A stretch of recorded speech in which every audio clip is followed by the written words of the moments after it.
14. Februar 1939. Heute beehrte unser geliebter Führer mit seiner Anwesenheit die Taufe des mächtigsten Staates. Das Schlachtschiff Bismarck wurde seinen Elementen von der Enkelin des eisernen Kanzlers übergeben. On February 14th, 1939, the massive hull of an unfinished German warship slid into the water at Hamburg. Mit jedem Feinde aufnehmen kann. For the Nazi Party, it was a day to celebrate the country's resurgent military power, a moment to be savored by the Führer himself.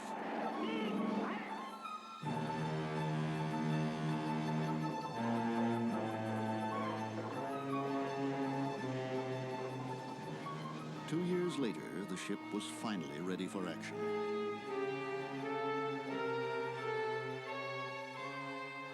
When she left port in the spring of 1941, she was widely regarded as the most elegant and the most dangerous battleship ever built. She would never return.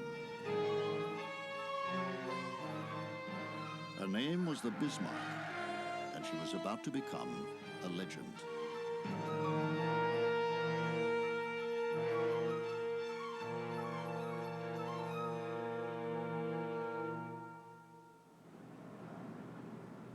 Summer 1988. A converted trawler named Starella leaves Spain, bound for the North Atlantic, where the Bismarck sank nearly half a century ago. The story of what happened to the battleship during her brief moment on the world stage has captured the imagination of almost everyone who's heard it, including Bob Ballard, the man who found the Titanic. Now he's looking for the Bismarck. Come around to 153. 153. Ready, man? I knew the story of the Bismarck as a child. It was an elegant ship, a warship. It was very much like the Titanic in the sense it was on a maiden voyage. It had such a short life and a very exciting and violent life. I mean, it was alive for less than 2 weeks at sea. It's an exciting story. To find it gives you the opportunity to retell it to a new generation of people. Even before the search begins, Ballard is feeling the pressure.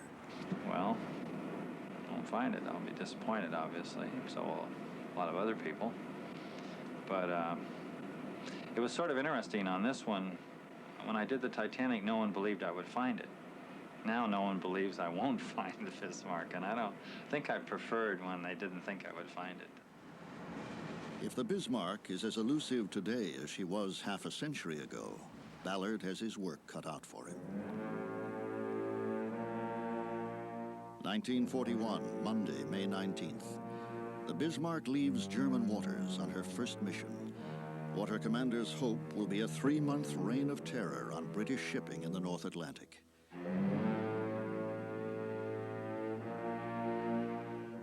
She is a monumental weapon, 1/6 of a mile long, displacing 53,000 tons. Her 15-inch guns are aimed with the help of stereoscopic rangefinders and can hurl a 1-ton shell 20 miles with ease. Her crew of over 2,000 men has been hand-picked for duty on a ship rumored to be unsinkable.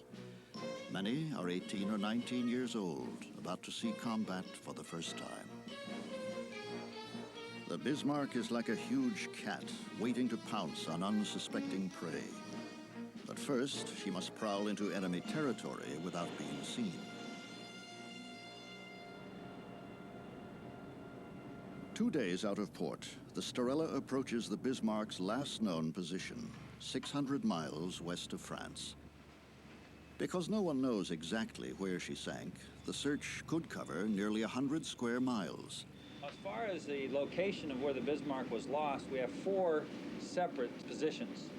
One was by the Dorchester, which was the ship that dogged the Bismarck and then actually dealt the final blow when it torpedoed it from both sides.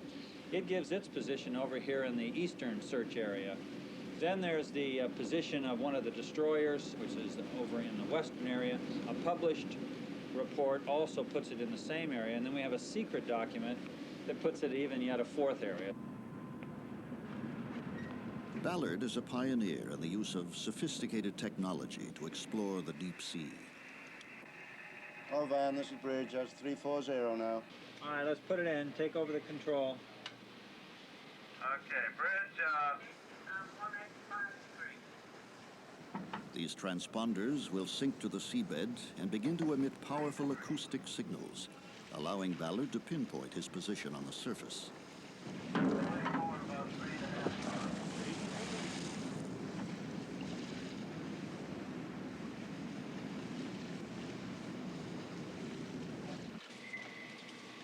Sonar provides his first glimpse of the terrain lying 3 miles beneath the ship. So I should pick up bottom right here. Got a hell of a long ways to go. It's pretty gruesome. It's real gruesome. I don't know, the worst is looking like it's with us. It's horrible topography, huge mountains, solid rock, hand-to-hand combat. Where we dropped the first transponder was nice and flat, but the second transponder went in near a mountain, and trying to get to the third, we're in solid mountains, which is just, you know, horrible. Ballard is worried that the rugged topography below will make it dangerous to maneuver Argo, an underwater sled carrying video cameras, lights, and sonar equipment. Argo is designed to photograph the bottom while skimming just above the pitch-dark seabed at the end of miles of cable. My biggest fear is losing the vehicle, because that's the biggest fear you got.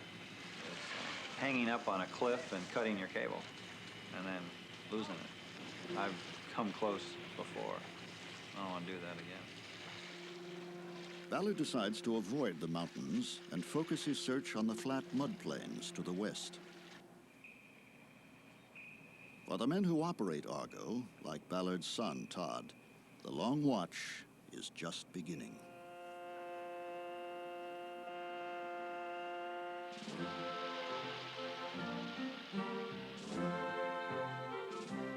(1941), Tuesday, May 20th. The Bismarck steams north and west through Danish waters. With her is a heavy cruiser, the Prince Eugen. For the men aboard the Bismarck, the times couldn't be better. The war in Europe is nearly 2 years old, and Germany still hasn't suffered a significant military defeat. Hitler's troops occupy most of Europe. The German Luftwaffe is carrying out bombing raids against Britain, which stands alone against the Nazi advance. Only England and her legendary sea power stands between Germany and victory. But even the Royal Navy has never done battle with a ship quite like the Bismarck. And the idea was that the Bismarck would break out into the Atlantic with the cruiser Prince Eugen, and she would spend a 3-month cruise going up and down the Atlantic, sinking all the ships, bringing from America the food, the petrol, the ammunition that was keeping us going, keeping the war going.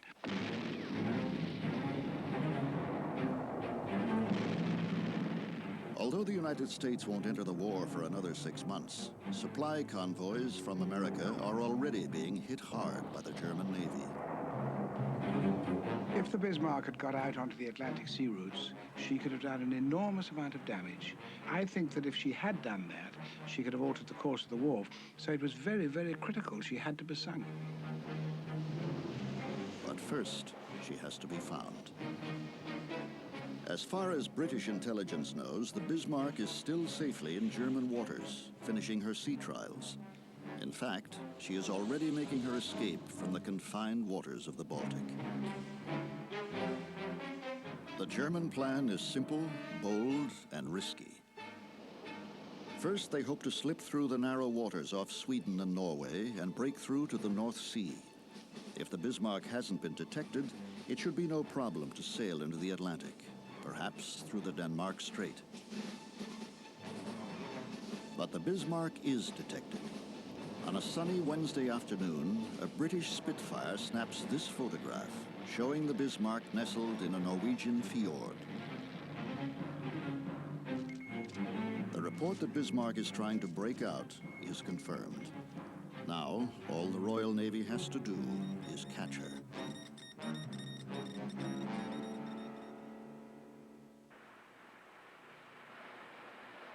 Summer 1988. Aboard the Starella, only 2 days have passed since the hunt for Bismarck began, and already Ballard believes he's picked up the scent. Argo is sending back images of a debris trail left by a sinking ship. That trail should lead Ballard to the wreck. Coming in.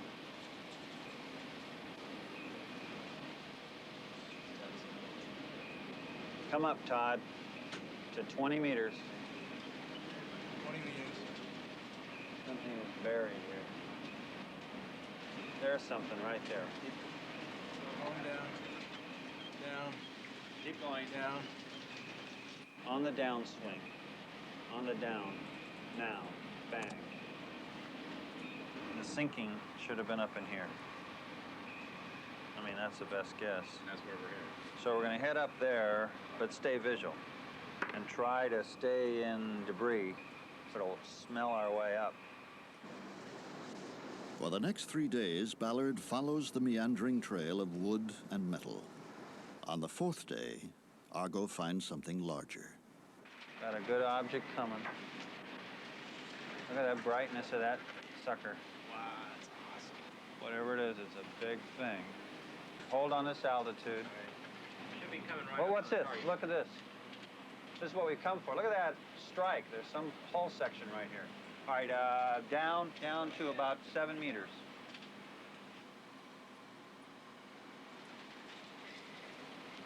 Yeah. Kaboom. What Ballard has found is an impact crater where some large object appears to lie buried. But what kind of object? You can see the debris trail. So you have very light stuff getting bigger, black. So I think it went down to the bottom and went right in. I'm pretty confident that it's the Bismarck. We have total coverage of the area.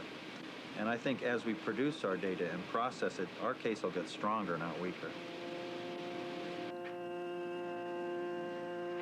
Believing that he has found the Bismarck, Ballard has Argo hoisted from the water and the Starella turns for home. What we got to do now is to go home and take a closer look at the photographs and see if we can spot something that says, yes, this is the Bismarck, or no, it's not. The photographs give Ballard the definitive answer he's been looking for, but That's not it. the one he wanted. It's a rudder. And then there was a teak rudder. I mean, a brand new, beautifully preserved teak rudder. Now, I know the Bismarck was hit in the rudder. Maybe that's, and I thought, oh, it had a teak rudder, but obviously it wasn't the Bismarck. And that image was sort of like a stake in your heart. I mean, I just looked at that, and there was no way I could rationalize around that. It was clearly belonged to a sailing ship. Instead of the Bismarck, Ballard has stumbled upon the wreck of a 19th century schooner. Round one to the Bismarck.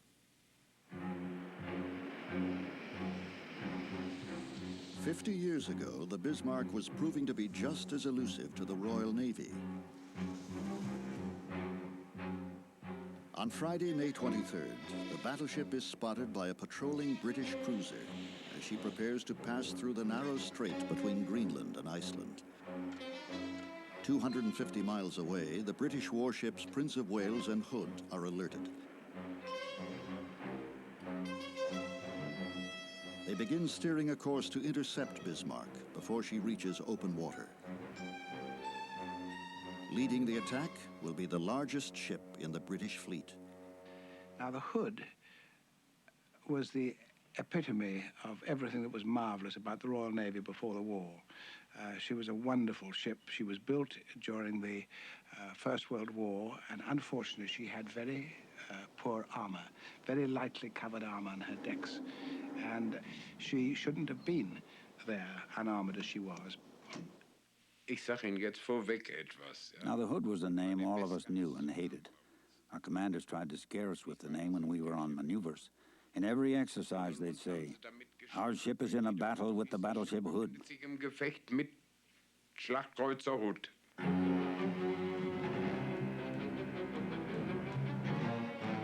Saturday morning, May 24th. The two Titans spot each other. At a distance of about 14 miles, the Hood opens fire.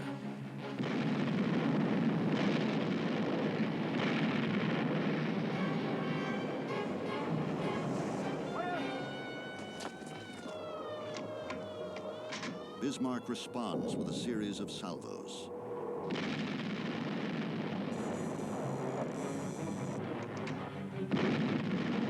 One of Bismarck's shells penetrates the Hood's thinly armored decks and ignites her aft powder magazines. The resulting firestorm rips the Hood in half. All I saw was a gigantic sheet of flame which shot round the front of the compass platform. And the ship started to list to starboard. We were all thrown off our feet. There was no order given to abandon ship. It wasn't necessary. The news spread immediately and was passed on to everybody in the ship, however deep, somewhere posted inside the ship, and the jubilation was almost indescribable, and it was difficult to get the men really back to their stations because of all that elation.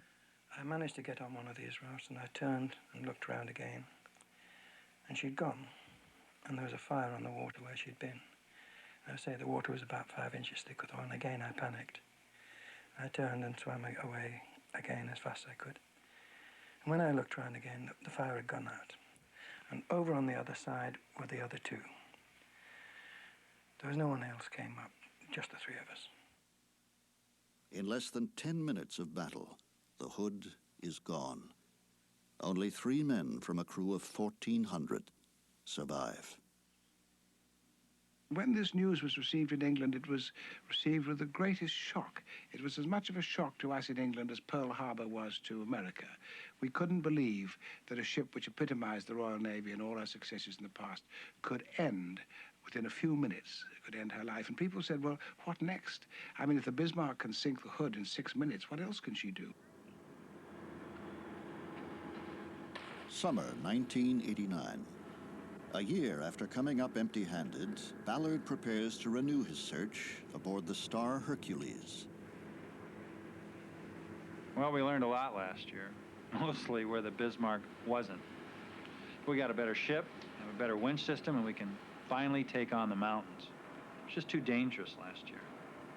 I'm not too excited about going into the mountains even now, but I've run out of choices. This is the one of the reported positions here, another one here, and then here. So the new search area for this year is roughly 6 miles east-west by 5 miles. Now the transponder's, Kathy, are where right now? We've got A here, A there. got B out here, Yeah. and C up here. So running throughout this area is a tremendous wall that we have to worry about. In fact, this shows the wall, and it's fairly dramatic. It rises 1,000 feet from here all the way up to the top. So we have to worry about coming in and crashing into that wall. The winch we have is very powerful, and it's capable of breaking the cable. If you get it up and you get it trapped, think of it as a 20-pound trout on a 5-pound test line. Do not try to reel it in, because the trout will just break that 5-pound test and the winch will just break the cable. So pay it out, give it line. It takes Argo over 2 hours to reach the ocean floor, 3 miles down. Its only connection to the surface ship is a length of cable less than an inch thick. Once in position, Argo can search the bottom for days. But first, it must drop through realms of unimaginable darkness under the full weight of the sea.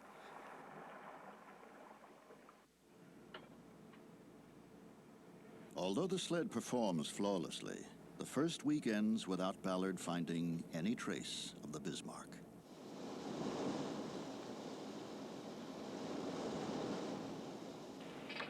Well, the good news is the area we were so terrified of last year to the east isn't so bad. The bad news is we haven't found it. We've covered over 40 miles now along the bottom in an area of 30 square miles, and we haven't picked up anything other than mud and rocks. I mean, it's an interesting geologic feature, but that's not why I'm here.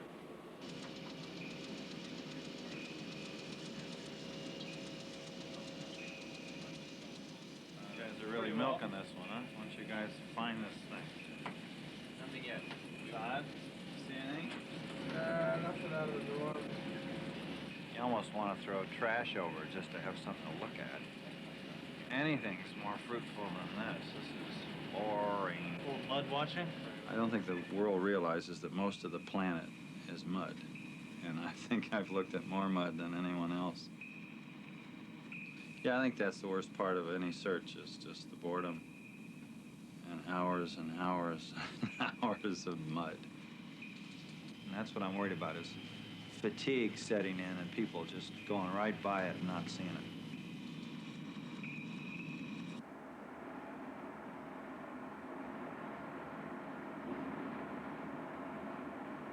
The watch is maintained day and night by shifts that change every 4 hours. So far, there's been nothing of interest to report. Ready for some mud crawling? Good, well, we saw nothing. Right. You want to be 200 meters south. South of that position. Okay. Which is going to be... Relieve you. And I'm relieved. Thank you. Have fun.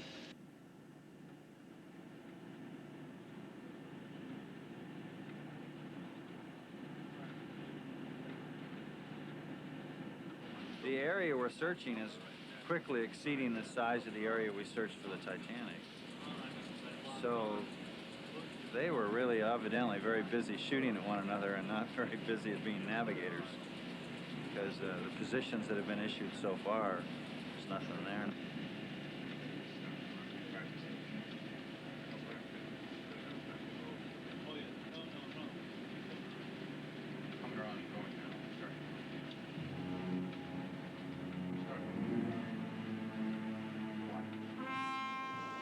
Saturday, May 24th, 1941. 1 hour after sinking the Hood, the Bismarck's commanders decide to return the ship to occupied France to repair damage suffered in the battle. But Bismarck is being shadowed by 3 British warships, while another battle group moves into position for an ambush. Aboard the Bismarck, the officers decide the time is ripe to lose their pursuers. Then came this dramatic event in the middle of the night when the captain of the Bismarck put the wheel hard a starboard and did a tremendous loop right out to the west and right back, crossed his own track, crossed the track of the Prince of Wales and the cruisers that were following him, and disappeared. Bismarck's maneuver takes the British completely by surprise. While they search 100 miles to the north, the Bismarck sails closer and closer to safety. 31 hours pass as the distance between Bismarck and the ships frantically looking for her widens. Then, on Monday morning, there is a sudden change in the fortunes of war. A Catalina flying boat, cruising just below the low-hanging clouds, spots a dull black shape on the choppy seas. It is the Bismarck. She is less than a day's sail from the protection of Luftwaffe bombers stationed in France. Most of the British ships are well to the northwest, while others lie south, all too far away to catch up. Only one ship has a chance to slow the Bismarck down before she reaches port. The aircraft carrier Ark Royal.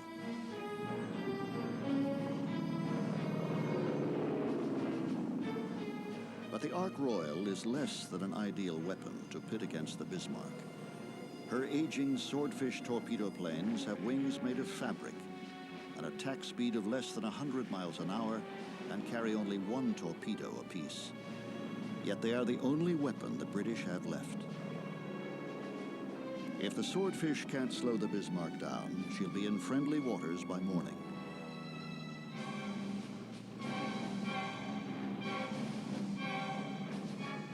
With night closing in, the tiny Swordfish race across the darkening skies.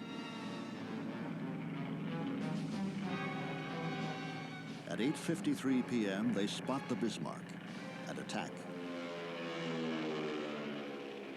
Da kamen sie gegen Abend. They came in the evening, in the twilight. Sind sie angekommen. The sea was rough when we opened fire. We shot and shot, but what good did it do? We fired so much our gun barrels had to be cooled down. So viel rausgeschossen, dass die Rohre gekühlt werden mussten. One of the Swordfish torpedoes hits Bismarck amidships, causing minor damage. But another strikes the battleship in the only place she is vulnerable, her rudders. Bismarck's steering gear jams. Now she can only move in one direction, northwest, directly toward the onrushing British fleet. And we couldn't understand it when we got a signal from the Ark Royal and the Sheffield saying course of Bismarck is now due north, when up to that point it had been due south, or at least southeast. And we thought they made a mistake. It's very easy when you see a ship in the distance in the haze. It's awfully uncertain whether it's going from left to right or right to left. And we thought, oh, they made a mistake, silly old thing. They should know better than that. And then when it was repeated 2 or 3 times, we suddenly realized that the Bismarck had been delivered into our hands. Summer 1989. The Star Hercules has been crisscrossing the seabed for over 200 hours without finding a trace of wreckage. On the 9th day of the hunt, that begins to change. During the battle. No, it's just, this whole area is like someone really disrupted it. Made it flat. We're just getting little snippets. There's some little stuff. Forward. Oops, look at that. Look at that right there. Forward. That's obviously man-made. No doubt about that. Light stuff. What did that one off to the right look like on your guy? It wasn't a shadow. Yeah, but it could be an impact crater. Could be. We came in on the debris about 17 hours ago. And we found a big section of wreckage. And we got burnt last year, and we don't want to repeat that. We want a definitive, you know, Bismarck, okay? We're not getting it. And it's frustrating. It takes hours and hours and hours, and I haven't slept for 17 hours. And I'm getting tired. The trail of clues on the ocean floor is tantalizingly human. A boot. A lantern torn from a sinking ship. But was it the Bismarck?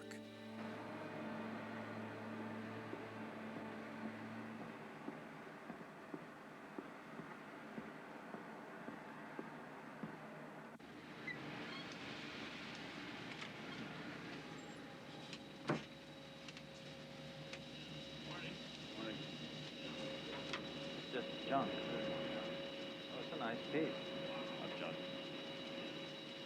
You ready? Fire. Each hour brings new discoveries and a renewed sense that they're closing in on the quarry. There's circles. Go down, Kurt.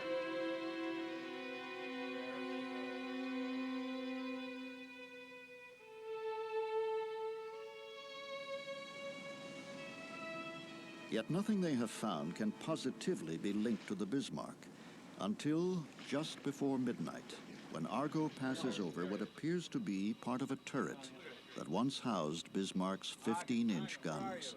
Here, there, back up. No, back, reverse it. Back. Right there. All right, now, run. That's just the And then, that's it, you got it. Close.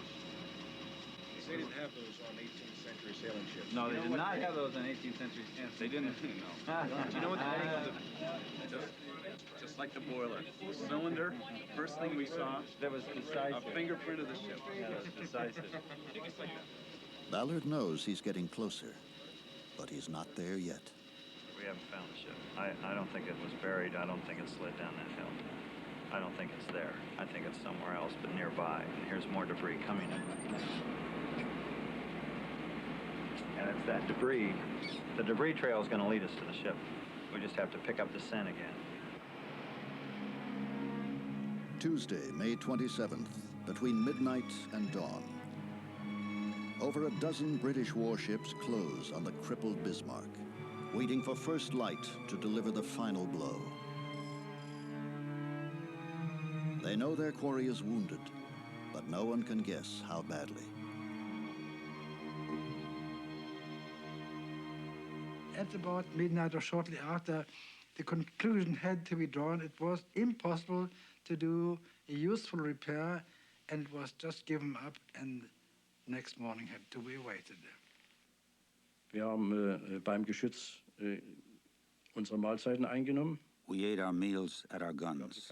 There was no more warm food, just bread with something on it. And once we had boiled potatoes. And we stayed at our guns the whole time. Und so weiter. Und dann, man hat sich eben nur am Geschütz aufgehalten. And this was perhaps the most difficult, the most dreadful part of the entire operation, as far as I remember. The certainty, you could not escape anymore, you couldn't do anything, and you could probably not do anything equal up to the battle that would be shaping up next morning. That was like a sentence of death. Tuesday, May 27th.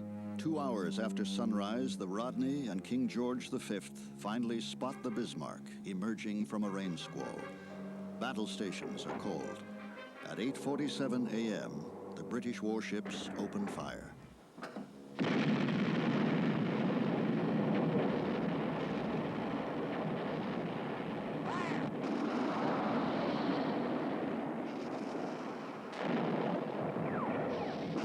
The thing that struck me when the battle started was all the color contrasts.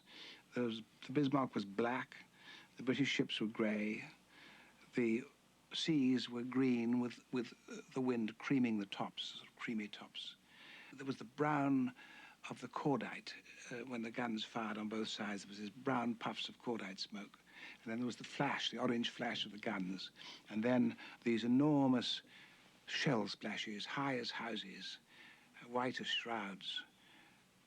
And it was majestic. It was a majestic scene. It was an awesome scene. And I can see it today as clearly as I saw it then.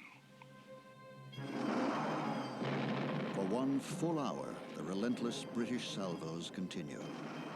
She'd had a lot of damage on the forecastle forward of A-tight. And every time she plunged in the sea,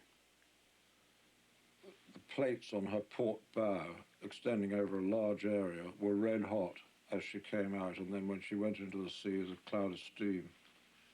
Und wie das da aussah, mir ist beinahe schlecht geworden, als ich das gesehen habe, ja. Berge von Toten. What I saw made me sick. There were mountains of dead people, in pieces. There was one crazy man still at his gun, still firing. An einer Flakkanone, da schoss noch einer. Jetzt das ganze Ammunition was exploding. Das brannte alles. The entire upper deck was on fire. It looked like a heap of rubble. The beauty of the ship was gone. Von der Schönheit des Schiffes war nichts mehr, ja? Then eventually we saw men trickling down, running down the quarterdeck and then jumping into the sea because it was all over, it was finished. It was a dreadful sight, you know. No sailor likes to see another ship sunk, even if it's an enemy. This piece of film, showing the Bismarck burning on the far horizon, is the last view of the battleship before she began to sink. Ja, und ich überlegte, was machen. Hier bin ich nicht mehr nötig. I thought about what to do. I was no longer needed. What good is anti-aircraft in the sea battle? And we were almost out of ammunition. Und wo sollte ich noch hin? Dann bin ich mit rausgegangen. So I left with some others and we drifted away from the Bismarck on a lifeboat. Mit dem Schlauchboot nachher entfernt vom Bismarck.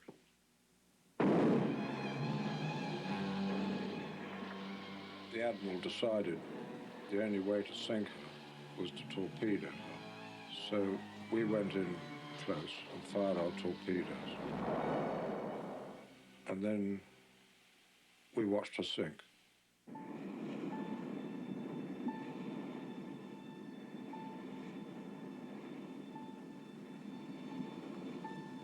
Thursday, June 8th, 1989. A rainy, overcast morning, very much like Bismarck's last hours at sea. And once we've established that, we're going to turn around, come back west of that line, go again around the top. Looks like we have a big target coming up on the port side, about 45 meters out. Closing on the target, it's about 30 meters ahead. All right. Still closing. Staying dark. Staying strong. A lot of debris, port starboard. Still closing, real strong. This is a strong one, guys. This could be it. Gun decks. Incredible. Gun decks, right across the bridge.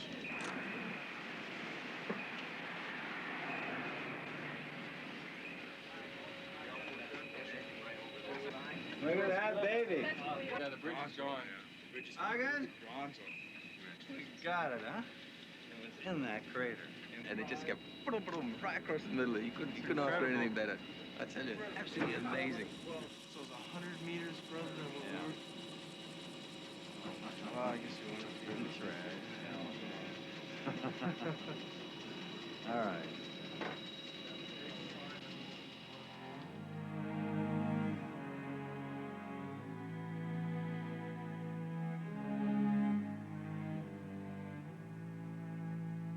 Our ship was at the very spot that the Bismarck must have been, with all the rounds coming, the total chaos and confusion, splashes, the impacting rounds, the explosions going off, a fire burning, just the tremendous carnage that took place. And then to realize that the ship sank, and then there were all these people in the water around you. You could almost see them swimming in this churning sea full of oil, and I relate to that as a seaman. How awful that would be.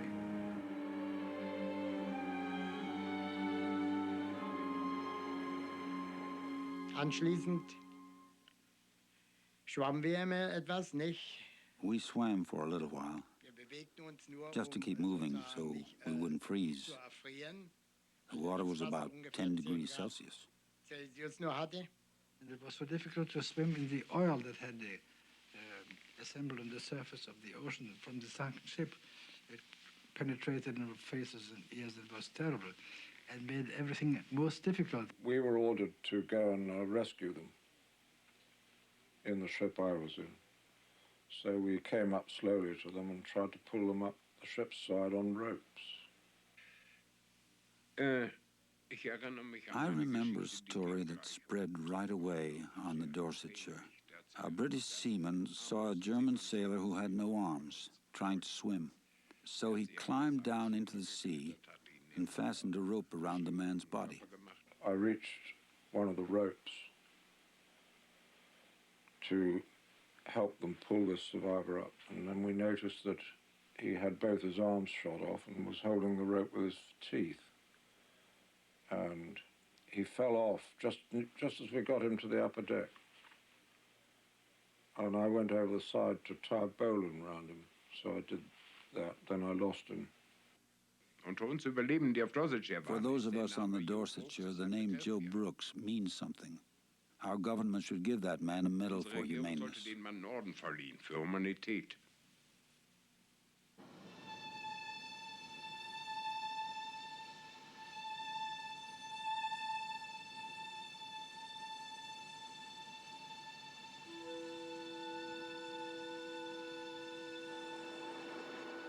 In the days following the discovery of the Bismarck, Argo maneuvers slowly around the half-buried hull, trying to determine the extent of the damage.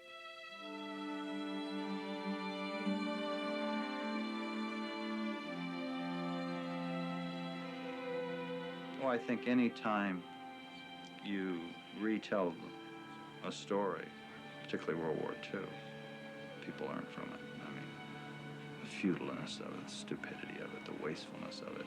I think we need to be reminded of that. And I think one needs to be reminded of all that happened during World War II. And I think it's very critical that people reflect back so we don't repeat these things.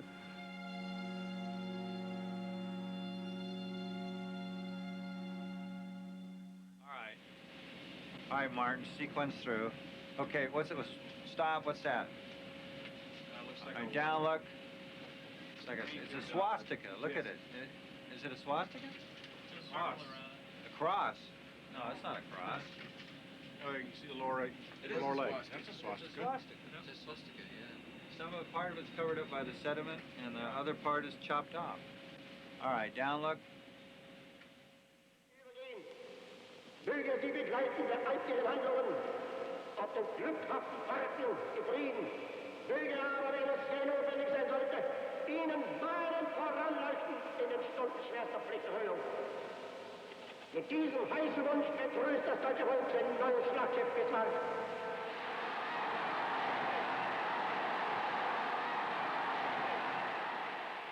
Now the ship that Hitler called this majestic giant of the sea can only be glimpsed in fragments. A ghostly section of the bow with decks of polished teak.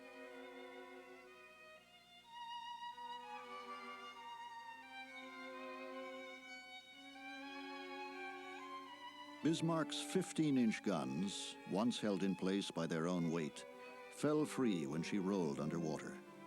Only empty holes remain.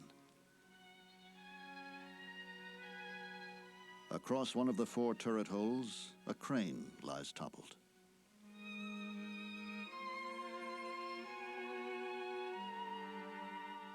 Much of the forward superstructure was destroyed, but the open bridge and conning tower still remain.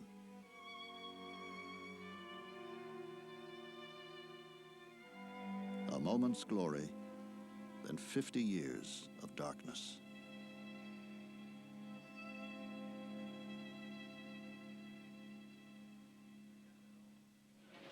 We got it all. I mean, there's absolutely no, the whole ship is here. We're missing, it looks like, all the big turrets, but almost all the other armament is present on the ship. We're only missing the big guns. Although the 4 main turrets are gone, Bismarck's smaller guns remain in place, as if still menacing the sea. That's gone. I'm sure the stack's gone, but... Okay, we need to... This gun is lost. That. You want to give me some great one of those little anti-aircraft guns. Should be down. Zoom down. There's an anti-aircraft gun. See him? That guy's pointed. The fact that the ship is in one piece seems to confirm German reports that it was scuttled, though the issue is still being debated. I'm sure that it was a combination of scuttling and all the damage it took, and I just find it difficult to understand why they're so concerned about it, and I guess it boils down to pride. Germans wanting to be proud that the British couldn't sink it, and the British wanting to be proud that they could. I'm just shocked that there's hardly that much apparent damage other than the loss of those 4 turrets, the loss of some of the superstructure. I thought it was going to be an awful sight, and it's strangely beautiful. Yes. Just sitting upright, proud.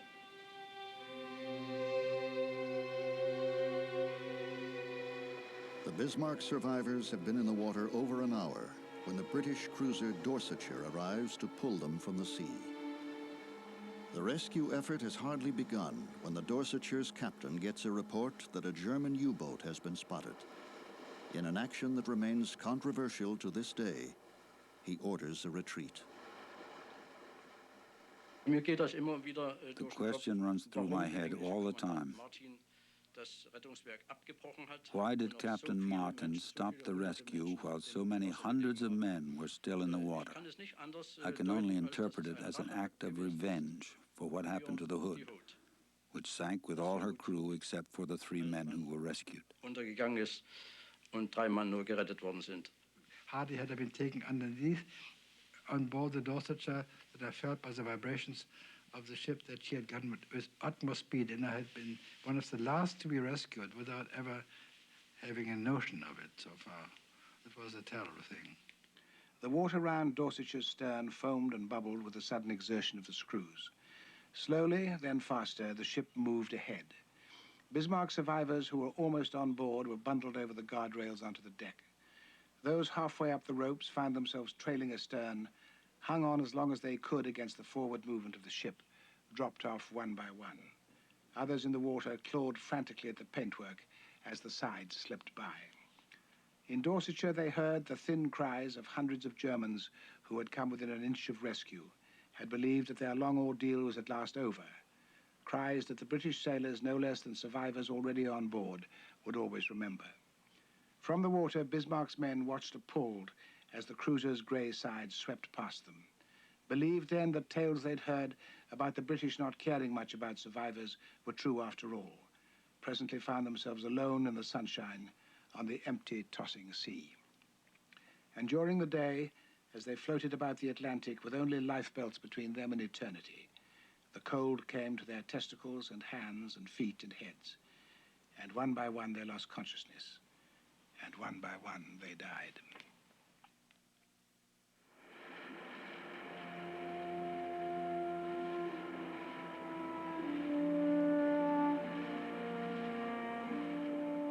One of the German sailors rescued by the Dorsetshire dies the following day and is buried at sea.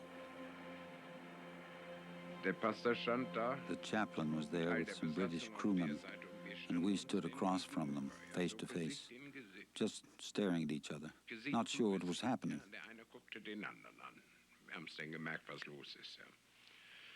Der Kommandant hat gesprochen. Das militärische Signal, ich glaube, es war der... Then we heard a military signal, and I realized it was a funeral for my friend. Und dann hat sich einer von meinen Kameraden eine Mundharmonika geliehen. Und one of us borrowed a harmonica and played Ich hatte einen Kamerad. I once had a comrade. The British had tears in their eyes, just like us. He had stood next to me. He had marched by my side. Er stand an meiner Seite, ja. Das war es in die auch nicht. Er ging an meiner Seite.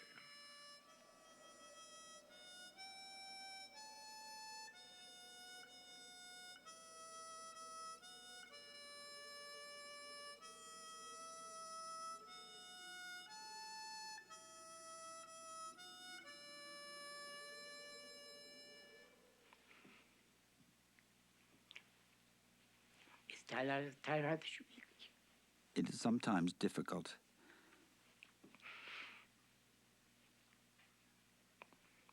Wenn man immer wieder daran erinnert wird. To be reminded all the time. Die können vielleicht das nicht verstehen, aber it's hard to explain. Ein Teil freut man sich und auf der anderen Seite On one hand, you're glad you survived. wird man immer wieder in die Vergangenheit reingerissen.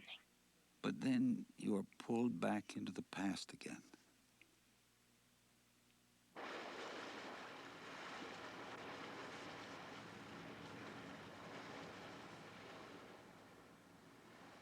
It's inevitable that all great ships in the sea will be found someday. I think the key thing is, how do we treat it?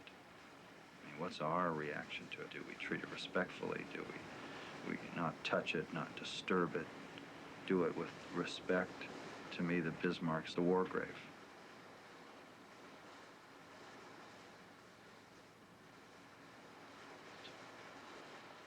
The chase and sinking of the Bismarck was without doubt one of the great sea epics of all time. And it was because of the changing fortunes of either side. There was this great, vast, huge monster come out of its lair, and then in a flash it sinks the big British monster.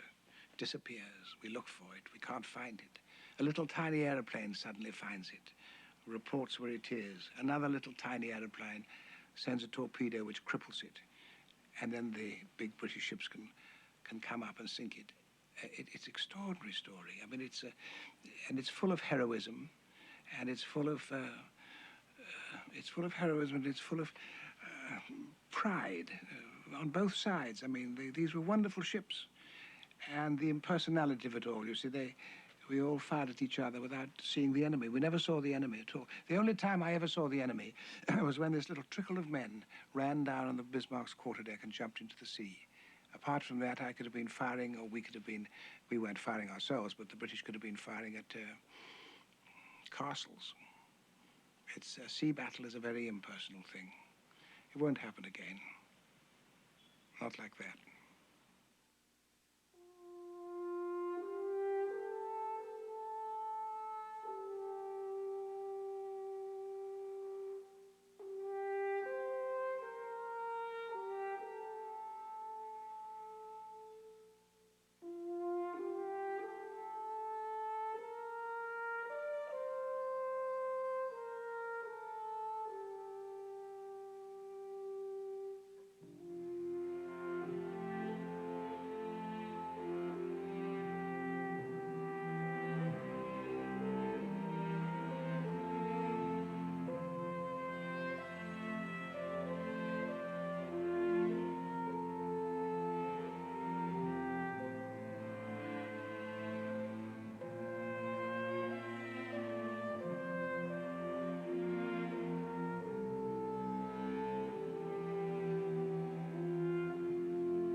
We hope you have enjoyed this presentation from the National Geographic Video Library.